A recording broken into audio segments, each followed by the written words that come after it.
Good morning, Stewart's Chapel. This is Brother Don, and it's Wednesday's devotion, and we're in Judges chapter 13, continuing our study of men who ignored boundaries. And today we're looking at Samson. It's chapter 13 of Judges, verses 1 through 5. Again, the children of Israel did evil in the sight of the Lord, and the Lord delivered them into the hand of the Philistines for 40 years. Now there was a certain man from Zoar of the family of the Canaanites, whose name was Manoah, and his wife was barren and had no children. And the angel of the Lord appeared to the woman and said to her, Indeed, now you are barren and have borne no children, but you shall conceive and bear a son. Now therefore, please be careful, not to drink wine or similar drink, and not to eat anything unclean. For behold, you shall conceive and bear a son, and no razor shall come upon his head. For the child shall be a Nazarite to God from the womb, and he shall begin to deliver Israel out of the hand of the Philistines. Well, this period of time called the Judges, we're in between the reign of Joshua as a deliverer and the kings. And so God at that time brought judges, but the reason was God's people kept straying. They kept ignoring God's boundaries, and they kept going to strange gods. And in the book of Judges, you'll find 13 periods of such examples in the 13 judges.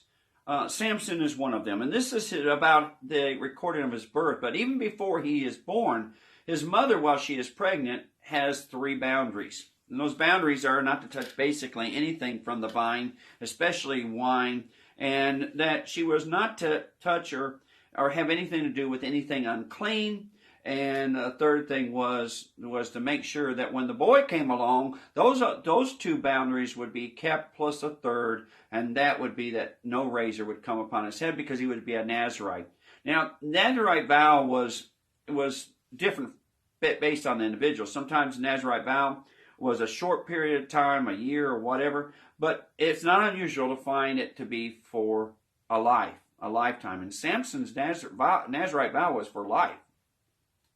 And it started at the very conceivement of life within him, these 3 boundaries.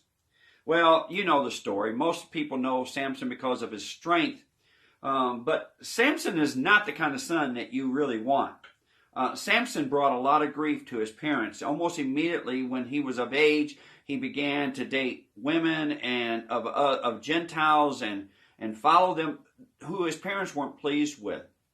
And then, of course, you know the story. And that breaking of boundaries ends up to literally his not only losing his strength and blinding of his eyes, but basically his ultimate death. Now, in his end, he will destroy many Philistines.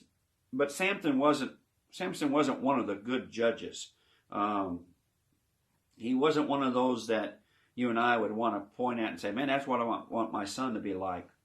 Samson broke all 3 boundaries of his life. And the last one was cutting of his hair, but he had already broken the other 2 long before then. So I signal out Samson as men who ignored boundaries. Samson was obnoxious, was extremely bold in the breaking of his boundaries. He had no respect for boundaries. As a result, he diluted himself, or he devalued himself.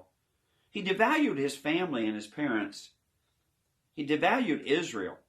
He literally kept them in bondage because he refused to be submissive. And he devalued God in the sight of the Philistines. What about you? Are you so bold and obnoxious about your rights that you would boldly break the boundaries that God has for you? Remember, when you do, you devalue yourself, you devalue your family, you devalue others, and you devalue God. Love you, Stewart's Chapel.